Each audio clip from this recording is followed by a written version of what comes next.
ونؤمن به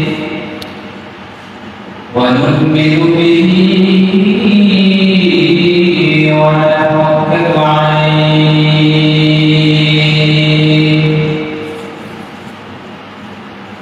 ونعوذ بالله من شرور أنفسنا ومن سيئات أعمالنا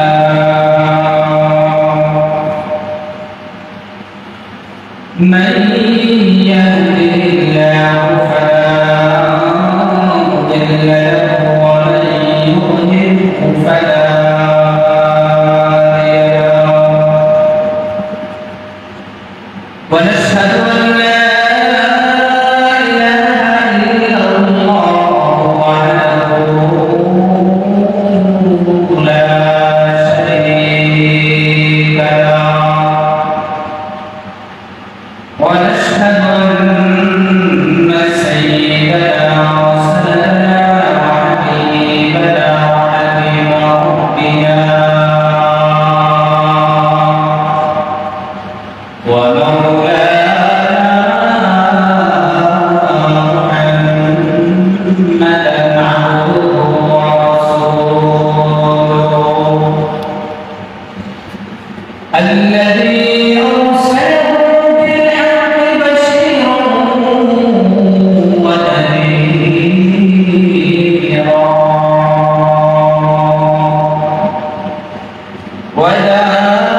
وداعيا إلى الله بإذنه وسراجا منيرا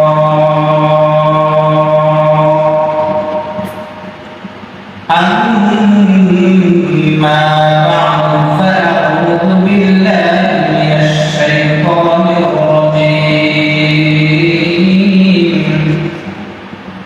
بسم الله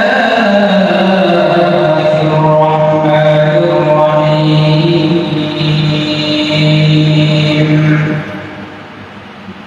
إن الله يأمر بالعدل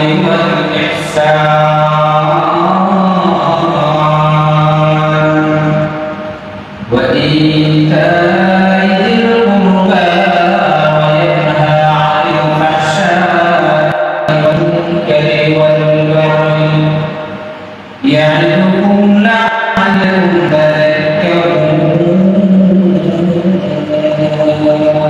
تذكرون وقال سيدنا رسول الله صلى الله عليه وسلم لا يدخل الجنة قاطع أو كما قال النبي عليه الصلاة والسلام صدق الله مولانا العظيم وصدق رسوله النبي الكريم ونحن على ذلك من الشاهدين والشاكرين والذاكرين والحمد لله رب العالمين اللهم صل على محمد وعلى آل محمد كما صليت على إبراهيم وعلى آل إبراهيم إنك حميد مجيد اللهم بارك على محمد وعلى آل محمد كما باركت على إبراهيم وعلى آل إبراهيم إنك حميد مجيد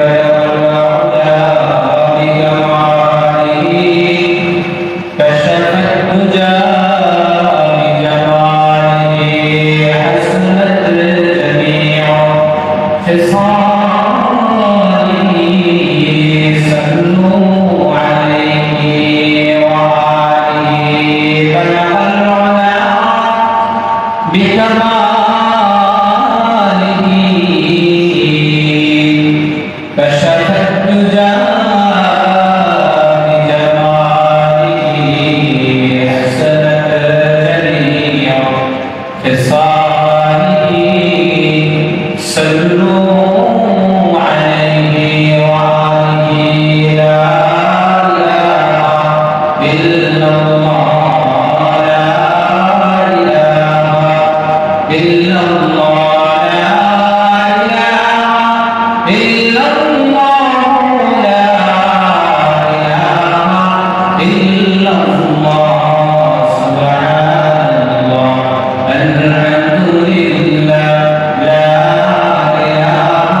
যে তুমি যার সামনে দণ্ডায়মান সে আল্লাহ রাব্বুল আলামিন প্রভু দেখতেছে। এটাকে ইহসান বলা হয়। এই মনোভাব দিয়ে ইবাদত বন্দেগী করা, যে আমার সবকিছু কার সামনে? আল্লাহর সামনে, আল্লাহ সবকিছু দেখতেছে। এই মনোভাব দিয়ে ইবাদত বন্দেগী করা। আর ইহসানের আরেকটা অর্থ হলো সদাচরণ করা, মানুষের সাথে ভালো ব্যবহার করা, মানুষের উপর অনুগ্রহ করা। এই অনুগ্রহ সদাচরণ বিভিন্ন ভাবে হতে পারে। আপনি হয়তো টাকা পয়সার মাধ্যমে মানুষের সাথে সদাচরণ বা অনুগ্রহ করলেন, একজন বিপদের মধ্যে পড়েছে, তাকে আপনি আপনার সামর্থ্য অনুযায়ী তাকে সহযোগিতা করলেন। অথবা একজন আপনার কাছে ঋণের মুখাপেক্ষি, আপনার টাকা আছে, আপনার কাছে এসে চাইছে ঋণ হিসেবে, তাকে ঋণ হিসেবে দিয়ে তাকে সহযোগিতা করে, এটা এক ধরনের ইহসান, এটা এক ধরনের সহযোগিতা। আবার কখনো কখনো দেখা যায় মানুষ বিপদের সম্মুখীন হয়, আপনার পাওয়া আছে, আপনাকে মানুষ চিনে, এই জায়গার মধ্যে আপনি দু একটা কথা বললে ওই লোকটা আপনার কাছ থেকে উপকার পাবে, সে ওই বিপদ থেকে উদ্ধার হতে পারবে। এই জায়গায় আপনি দিয়ে তার জন্য সহযোগিতা করা, জবানের মাধ্যমে, দুই কথা বলার মাধ্যমে তার জন্য সুপারিশ করা, যার মাধ্যমে তার উপকার হয়ে থাকে, এটাও এক ধরনের ইহসান। এই ইহসান বিভিন্ন ভাবে আমাদের মাঝে আছে। আমরা বিভিন্ন ভাবে একজন আরেকজনের প্রতি ইহসান করতে পারি, এই সদাচরণ করতে পারি। এটা হচ্ছে আল্লাহ তাআলার একটা আদেশ। আল্লাহ তাআলা আমাদেরকে মানুষের প্রতি ইহসান করার জন্য, শুধু মানুষ না, জীবজন্তু যেগুলো আছে, যেগুলো নির্বোধ, যাদের বুদ্ধি শক্তি নাই, এই জীবজন্তুর প্রতিও আমরা ইহসান প্রদর্শন করবো, অনুগ্রহ প্রদর্শন করবো। এটা আল্লাহ তাআলার আদেশ। দুঃখ আর পরিতাপের বিষয় হলো আজকে আমরা সমাজের মধ্যে অহরহ মানুষ এরকম দেখা যায়, মানুষের উপর আমরা ইহসান করে, দয়া করে, অনুগ্রহ করে, কিন্তু ইহসান করার পরে আমরা যখন দেখা যায় তার সাথে যখন বিরোধ লাগে বা কোনো সমস্যা দেখা দেয়, তখন কিন্তু আমরা ইহসানের বারণ বাজায় সারি, আমরা তাদেরকে টুটা দিই। অথচ ইহসান করার পরে একজন মানুষকে ফুটা দেওয়া, এটা হচ্ছে ভয়াবহ একটা গুনাহ, ভয়াবহ একটা অপরাধ। হাদিসে পাকের মধ্যে আল্লাহ রাসূল সাল্লাল্লাহু আলাইহি ওয়াসাল্লাম বলেন, কিয়ামতের ময়দানে আল্লাহ তাআলা তিন ধরনের মানুষের প্রতি রহমতের দৃষ্টিতে তাকাবেন না, ফিরে তাকাবেন না। এমনকি ওই হাসরের ময়দানে তাদের উপর কোনো ধরনের অনুগ্রহ করবেন না। এমনকি আল্লাহ তাআলা ওই কিয়ামতের ময়দানে তাদের ঠিকানা, তাদের পরিণাম আল্লাহ তাআলা নির্ধারণ করবে জাহান্নাম। এই সমস্ত মানুষের মধ্য থেকে আল্লাহ হাবিব সাল্লাল্লাহু আলাইহি ওয়াসাল্লাম বলেন, প্রথম প্রকারের মানুষ যারা সমাজের মধ্যে লুঙ্গিকে ঝুলায় পড়ে, অর্থাৎ আমাদের মধ্যে এমন দেখবেন যে স্টাইল করতে করতে অবস্থা এমন হয়ে গেছে, দাম্ভিকতা প্রদর্শন করে সে লুঙ্গিকে তার টাকনুর নিচে ঝুলায় পড়ে। যেই লোকটা অহংকার করে টাকনুর নিচে লুঙ্গিকে ঝুলায় পড়ে, আল্লাহ হাবিব সাল্লাল্লাহু আলাইহি ওয়াসাল্লাম বলেন, এই মহা অপরাধে যারা অপরাধী, আল্লাহ তাআলা কিয়ামতের ময়দানে তাদের দিকে আমাদের দৃষ্টিতে তাকাবেন না।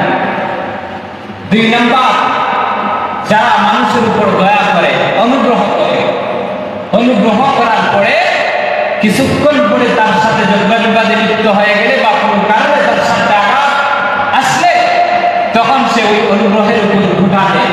এই ঘুটা প্রদানকারী লোকটার দিকে আল্লাহ তাআলা কিয়ামতের দিন দয়ার নজরে তাকাবেন না, তার ঠিকানা হবে জাহান্নাম।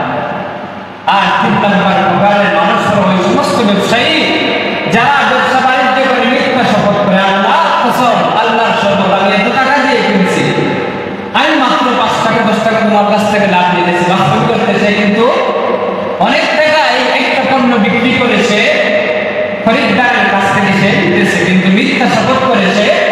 ওই যে ক্রয়কৃত খরিদ্দারের দিলের ভিতরে ইতমিনান, বিশ্বাস পয়দা করার জন্য সে মিথ্যা শপথ করে। এই মিথ্যা শপথ করে ব্যবসায়ী যারা মিথ্যা শপথ করে ব্যবসা করে, আল্লাহ তাআলা ওই সমস্ত মানুষের দিকে, রহমতের দিকে তাকাবেন না, রহমতের দৃষ্টিতে তাকাবেন না। আল্লাহ তাআলা তাদেরকে কাল হাসরের ময়দানে তাদেরকে শাস্তি দিবেন। সুতরাং আপনি আমি আমাদের সামর্থ্য অনুযায়ী আমরা যদি দয়া করে থাকি, অনুগ্রহ করবে, তার জন্য আল্লাহ তাআলার আদেশ। কিন্তু দয়া করার পরে, অনুগ্রহ করার পরে আমরা খবরদার মানুষকে ধোঁকা দিব না। এই জিনিসটা বয়ান হয়ে যাবে। আল্লাহ তাআলা এরপরে বলেন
সর্বপ্রথম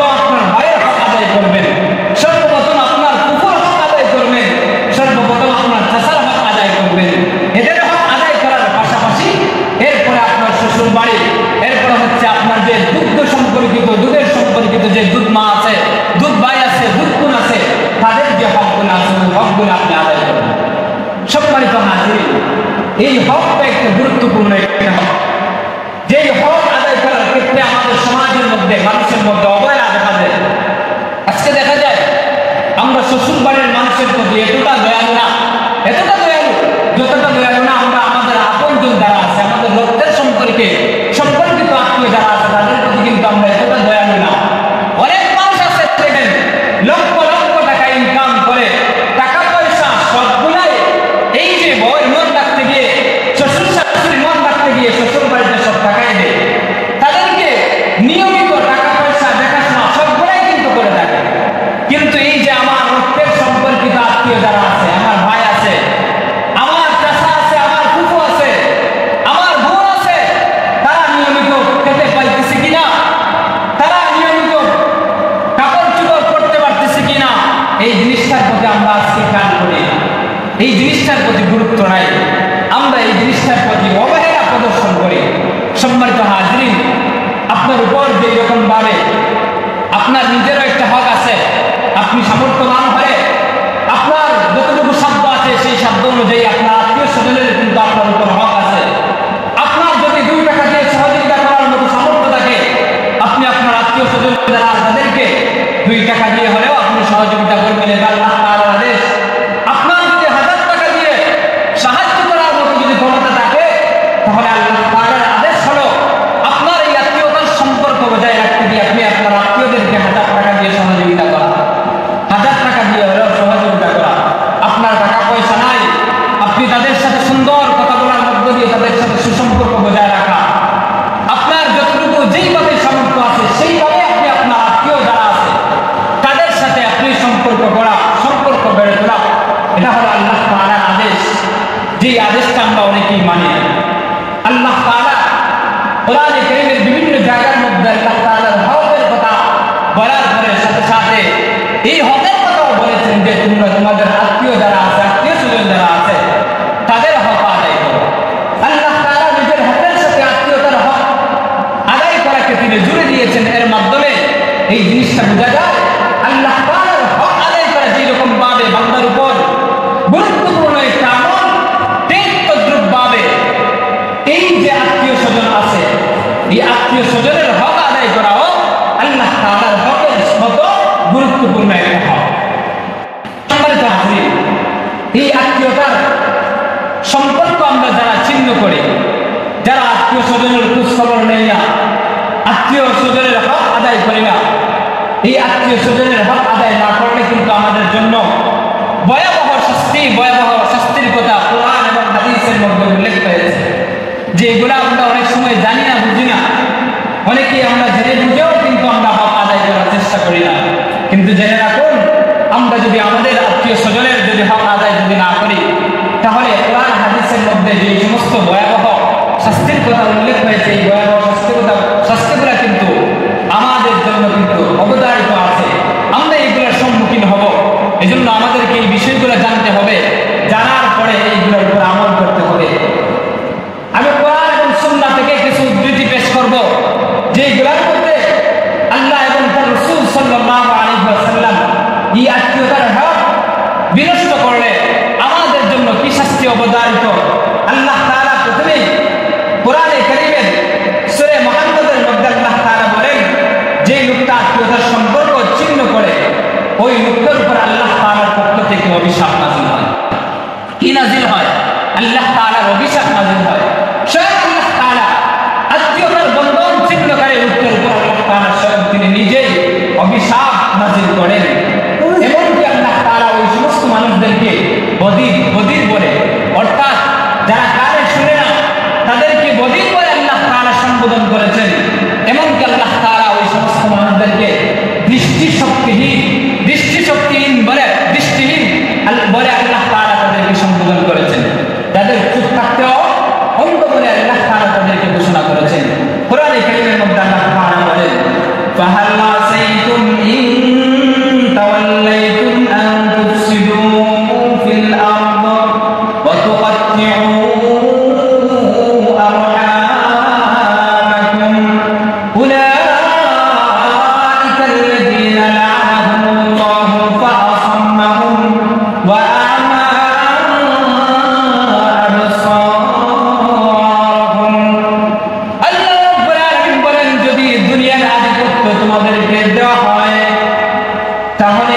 লিতুফসিদু ফিল আরদ, তোমরা দুনিয়ার মধ্যে বিপর্যয় সৃষ্টি করতে, তোমরা দুনিয়ার মধ্যে ফাসাদ সৃষ্টি করতে, ওয়া তুকাত্তিউ আরহামাকুম, এবং তোমরা তোমাদের আত্মীয়তার যে সম্পর্ক, এই সম্পর্ককে তোমরা ছিন্ন করতে।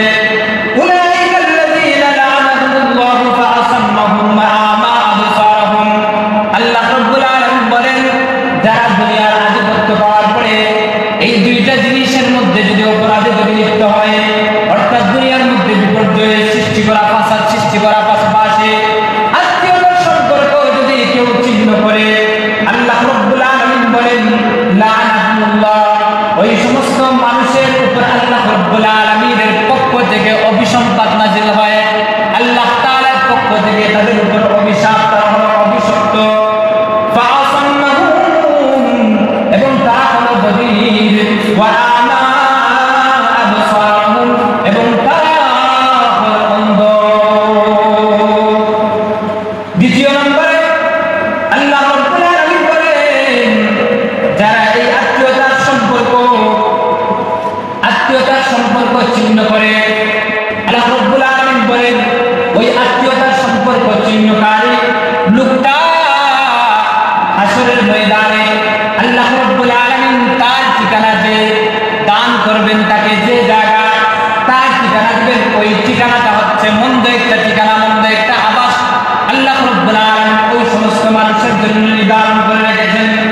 রব্বুল আলামিন কোরআনে কারীমের সূরা রাদের মধ্যে আল্লাহ তাআলা ইরশাদ করেন, ওয়াল্লাযীনা ইয়াকুলুনা আহদাল্লাহি মিন বাদি মিসাকি, যারা আল্লাহ তাআলার সাথে কৃত ওয়াদা ভঙ্গ করে, ওয়া ইয়াকতুনা মা আমারাল্লাহু বিহি আইয়ুসালা, আর আল্লাহ তাআলা যাদের সাথে সম্পর্ক স্থাপন করার জন্য আদেশ করেছেন, ওই সম্পর্ককে যারা ছিন্ন করে, ওয়ায়ুফসিদুনা ফিল আরদ, এবং দুনিয়ার মধ্যে ফাসাদ সৃষ্টি করে, বিপর্যয় সৃষ্টি করে, আল্লাহ রাব্বুল আলামিন বলেন ওই সমস্ত মানুষের জন্য উলাইকা লাহুমুল লানাতু ওয়া লাহুম সুউদ দার, ওই সমস্ত মানুষের জন্য রয়েছে অভিশাপ, ওয়া লাহুম সুউদ দার, এবং তাদের জন্য রয়েছে কাল কিয়ামতের দিন মন্দ আবাস,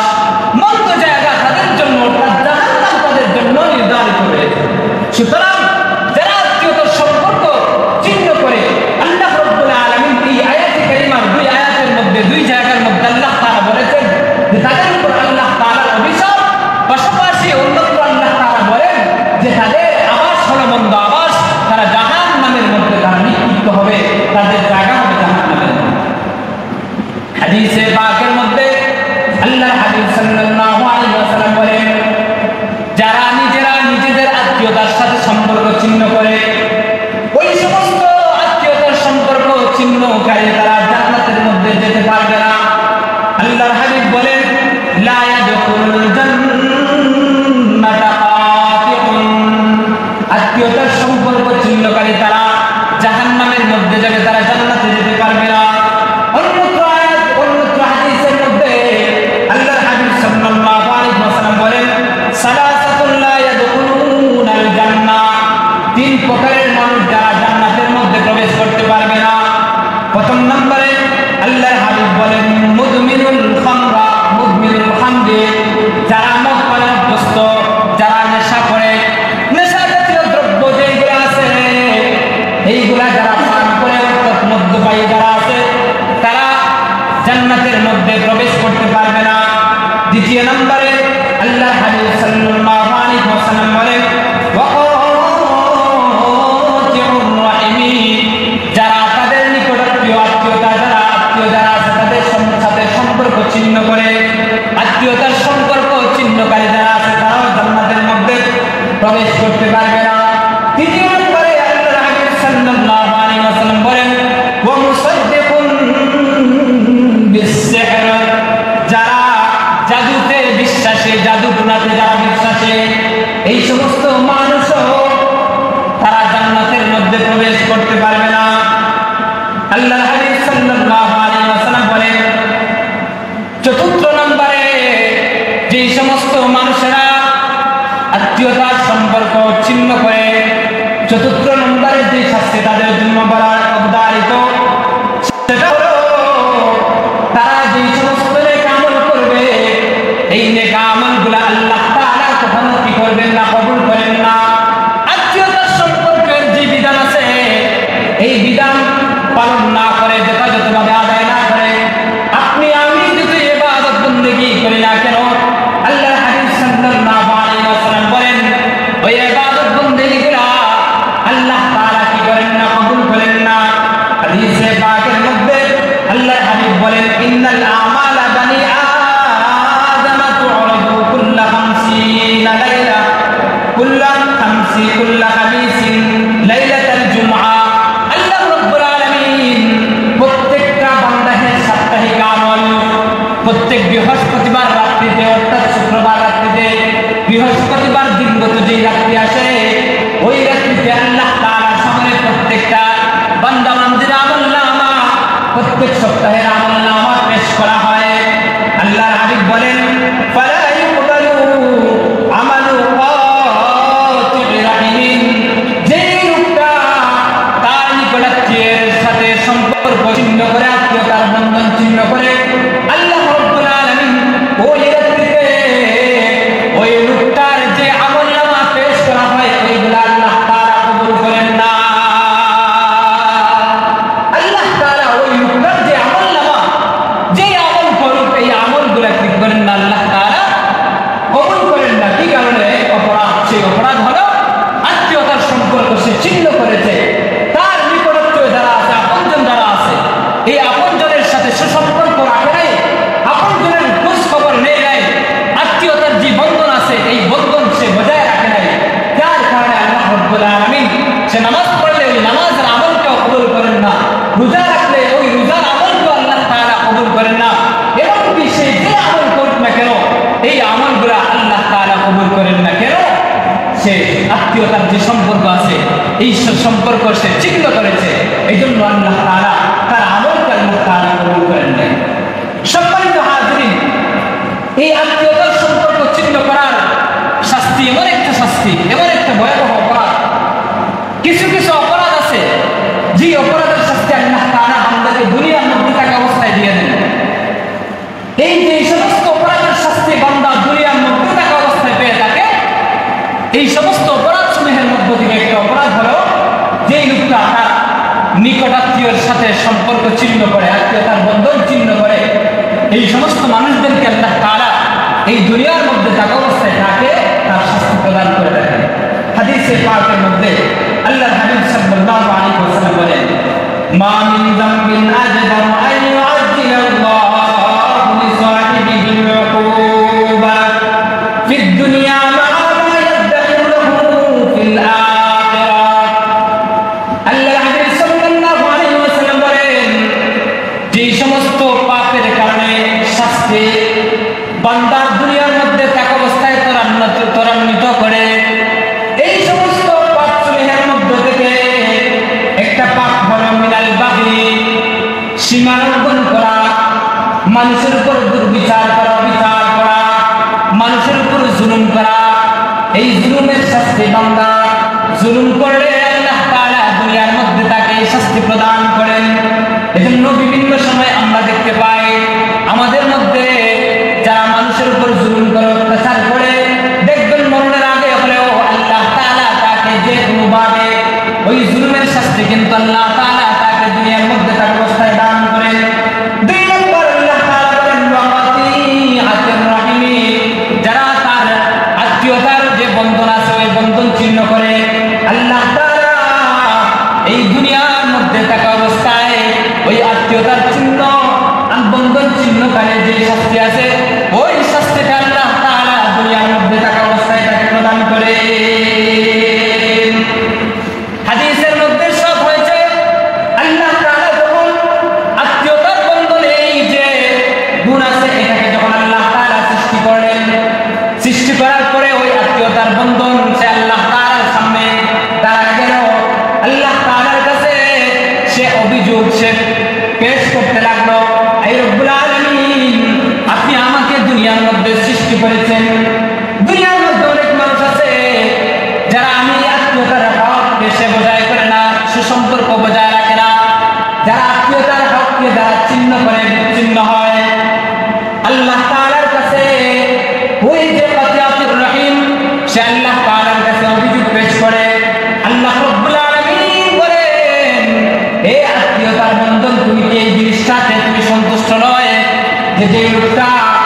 তোমার সাথে সম্পর্ক ছিন্ন করে, আমি রব তার সাথে সম্পর্ক ছিন্ন করে দেয়, তুমি সন্তুষ্ট না। যে লোকটা তুমি আত্মীয়তার বন্ধনের সাথে যে লোকটা সুসম্পর্ক বজায় রাখে, আমি রব তার সাথে সুসম্পর্ক বজায় রাখি, এই কথায় কি তুমি সন্তুষ্ট কিনা? আত্মীয়তার বন্ধন সে আল্লাহ তাআলার কাছে অভিযোগ পেশ করেছিল যে যারা আমার সাথে সম্পর্ক বিচ্ছিন্ন করে তাদের ব্যাপারে আল্লাহ আপনি কি বলেন? তখন আল্লাহ তাআলা তাকে সান্ত্বনা দেওয়ার জন্য বলেছিলেন, যারা তোমার সাথে সম্পর্ক ছিন্ন করবে আমিও তার সাথে সম্পর্ক ছিন্ন করে দেব। এজন্য আপনি আমি আত্মীয়তার বন্ধন যদি ছিন্ন করি, আত্মীয়দের হক যদি আদায় না করি, তাদের সাথে সুসম্পর্ক যদি বজায় না রাখি, তাহলে আল্লাহ তাআলাও আমার সাথে সম্পর্ক বিচ্ছিন্ন করে দেন। আপনার আমার সাথে আল্লাহর সাথে আপনার আমার কোনো সম্পর্ক তখন আর থাকে না, আল্লাহ থেকে আপনি আমি বিচ্ছিন্ন হয়ে যাবে।